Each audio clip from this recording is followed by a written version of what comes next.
Two strikes, two battlefields, one clear message.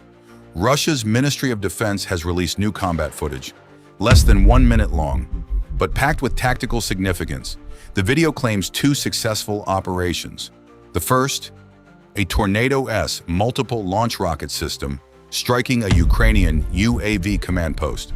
The second, a self-propelled artillery strike against fortified Ukrainian positions in the Zaporizhzhia region. But the real question is, are these simply isolated battlefield attacks, or do they reveal a broader shift in Russia's operational priorities? Let's take a closer look. The first strike reportedly took place near the Dobropillia direction. According to the Russian Ministry of Defense, a Торнадо-С MLRS operated by the Center Group targeted what it described as a Ukrainian UAV command post. That choice of target is significant. Modern warfare increasingly depends on drones, not only for surveillance, but also for directing artillery fire, coordinating battlefield movements, and carrying out FPV drone attacks. If a drone command center is successfully destroyed, the impact goes beyond the loss of a single building. It could temporarily disrupt reconnaissance, reduce battlefield awareness, and weaken coordination across a wider section of the front. The released footage shows a powerful explosion. Within seconds, the entire structure disappears beneath a massive cloud of smoke.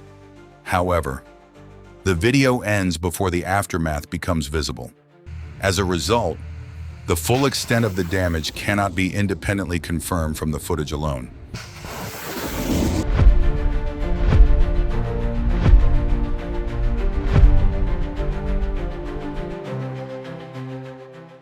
The second sequence shifts to the Zaporizhzhia region.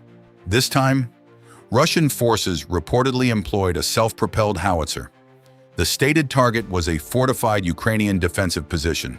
Again, a direct hit is followed by heavy smoke covering the area.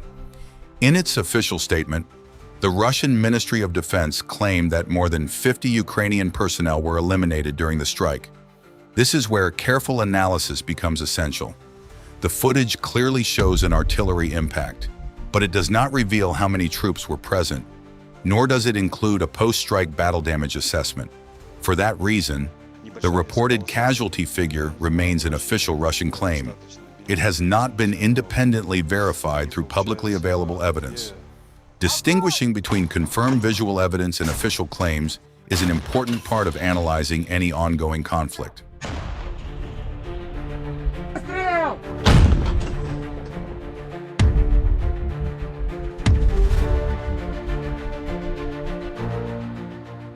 Taken together, these two strikes point towards a consistent operational pattern.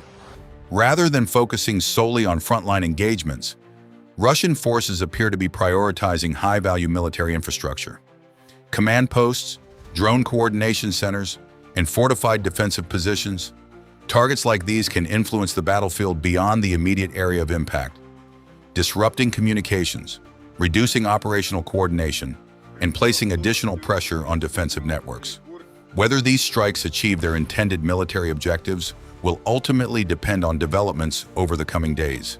As with any conflict, information released by either side should be examined critically. Official statements may not always be independently verified at the time they are published. That is why careful analysis remains essential.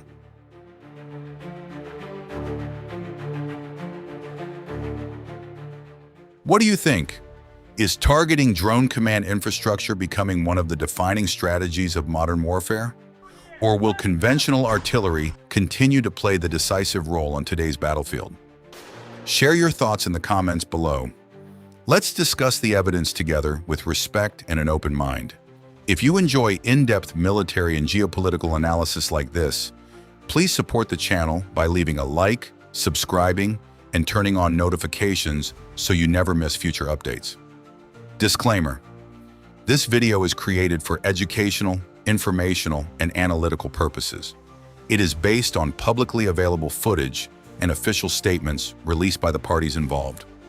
Some claims discussed in this video have not been independently verified.